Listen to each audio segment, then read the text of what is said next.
If you're over 50 and you still love walking your city, to the store, through the park, to meet a friend for coffee, the shoes on your feet right now might be quietly working against you. Not because they're old or worn out, because most walking shoes are designed for 25-year-old feet on a gym floor, not feet that have carried you for 5, 6, 7 decades across hard concrete, curbs, and crosswalks. In the next 15 minutes, I'm going to show you exactly what your feet actually need now and which shoes deliver it. I've spent the last few weeks going through podiatrist recommendations, lab testing data, and real feedback from walkers over 50 to put this list together. This isn't a here's what's trendy video, it's a here's what will actually keep you walking pain-free and steady on your feet video. And stick around, because every single shoe I mentioned today is linked in the description box below with current prices, so you don't have to go hunting for them yourself. What actually happens to your feet after 50?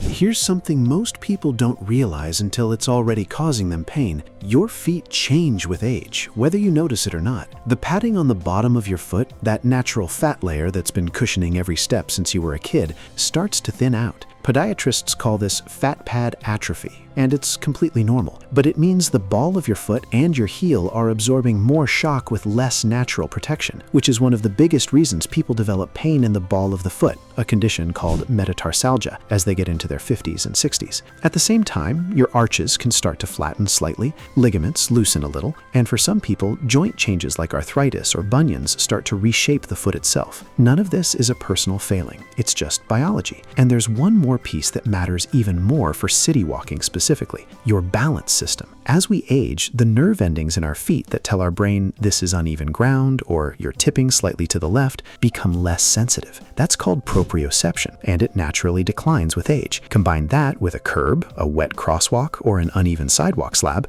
and you've got a real fall risk, which is exactly why the right shoe isn't just about comfort. It's genuinely about safety and staying independent. Here's a number that surprised me. Some footwear studies suggest a majority of older adults are walking around in shoes that don't actually fit their current foot size, because feet often widen and lengthen slightly with age, and most people just keep buying the size they've always bought. I'll come back to that in a few minutes, because it's an easy fix. One more thing worth knowing, especially if you're managing diabetes or you've noticed less feeling in your feet than you used to. Reduced sensation, doctors call it peripheral neuropathy, means you might not actually feel a blister, a hot spot, or a seam rubbing wrong until it's already become a real problem. If that sounds like you, a seam-free interior and a roomier, extra depth design aren't just nice extras, they're genuinely protective. I'll point those out as we go. So with all of that in mind, let's talk about what a shoe actually needs to do for you now. My top walking shoe picks for city walking.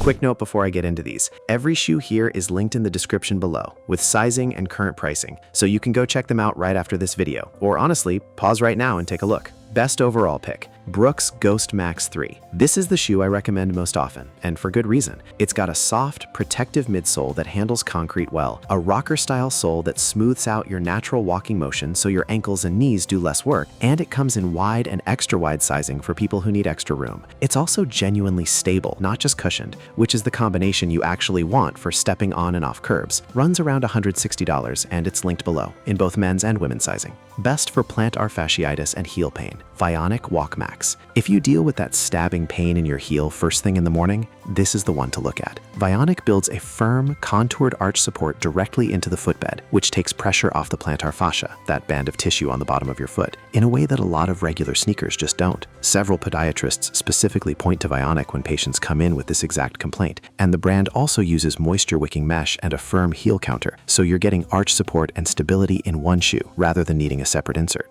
Best for wide feet, bunions, or swelling. New Balance 928 V3 Wide Width. New Balance has quietly become one of the most trusted names among podiatrists for exactly this reason. They offer serious width options, going up to extra wide in some sizes, not just a slightly roomier standard shoe. If your feet have widened over the years, you deal with bunions, or your feet swell by the afternoon, this gives your foot actual room to function properly instead of being squeezed all day. It's also got a firm motion control sole underneath, so you're not trading support for comfort. Best hands-free, easiest to put on. Skechers Go Walk Flex hands-free slip-ins. If bending down to deal with your shoes has become a genuine daily hassle, this solves it completely. You step in, the heel flexes down and springs back up. No laces, no bending, no struggling. Podiatrists actually recommend this style specifically for people with limited flexibility, arthritis in the hands, or balance concerns because it also removes a real fall risk, tripping over your own untied laces. Underneath, it still has real cushioning and a washable, breathable knit upper, so you're not giving up comfort for convenience. Best budget pick, Skechers Arch Fit. You don't need to spend $200 to get real support. The Arch Fit line uses a podiatrist-certified contoured footbed for genuine arch support at a fraction of the price of premium brands. It's lightweight, machine washable, and it still holds up well on daily city walks, which makes it a smart pick if you want to try a more supportive shoe before committing to a pricier pair. Best maximum cushioning for long walking days, Hoka Bondi 9.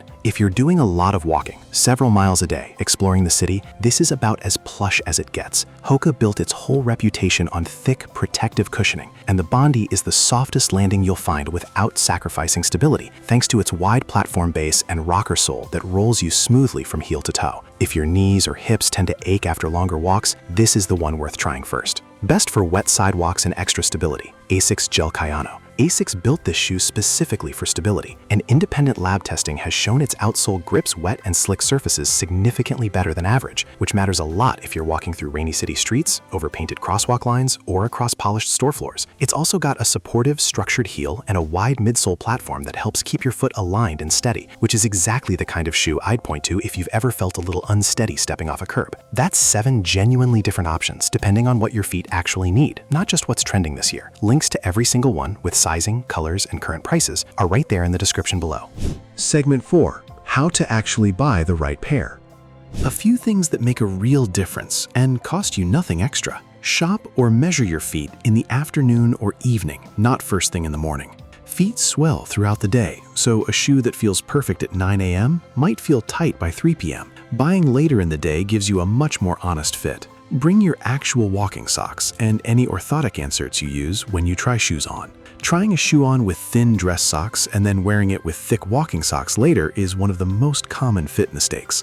Get remeasured every couple of years, standing up, not sitting down, since your foot spreads slightly under your body weight. Feet genuinely change shape and size with age, and most of us just keep buying the size we've worn since our 30s without checking. This alone fixes a huge percentage of foot discomfort I hear about. Actually walk around the store or your living room in the shoe before you decide. Standing still tells you almost nothing. You want to feel how it moves with your foot for at least a minute or two, on carpet and on a hard floor if you can. And one more thing a podiatrist mentioned that stuck with me. More cushioning isn't automatically better for everyone. Some people actually feel less stable in very thick, maximalist shoes because they lose some ground feel underneath them. If you have balance concerns, that stability and heel support I mentioned earlier matters just as much as the softness, so don't assume the plushest shoe on the shelf is automatically the safest choice for you.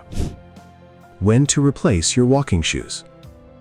Even a great shoe doesn't last forever. As a general guide, if you're walking regularly, plan on replacing your walking shoes roughly every 6 months to a year, or somewhere in the 300 to 500 mile range. The cushioning breaks down long before the outside of the shoe looks worn out, so it still looks fine isn't actually a reliable test. If you press your thumb into the midsole and it feels flat and compressed compared to a new pair, that's your sign. If your feet, knees, or hips have been bothering you on your walks, I really don't think it's you. I think it's very likely the shoes. And the good news is, this is one of the easiest, most affordable changes you can make for your comfort and your independence. One more time, every shoe I covered today, with sizing options and current prices, is linked right there in the description below, so you don't have to go searching for them yourself. If this helped you, I genuinely love to know which pair you're going to try. Drop it in the comments below. And if you want more videos like this, breaking down exactly what your body needs as we get older, hit subscribe and tap that notification bell so you don't miss the next one. Take care of those feet. They've got a lot more walking left to do.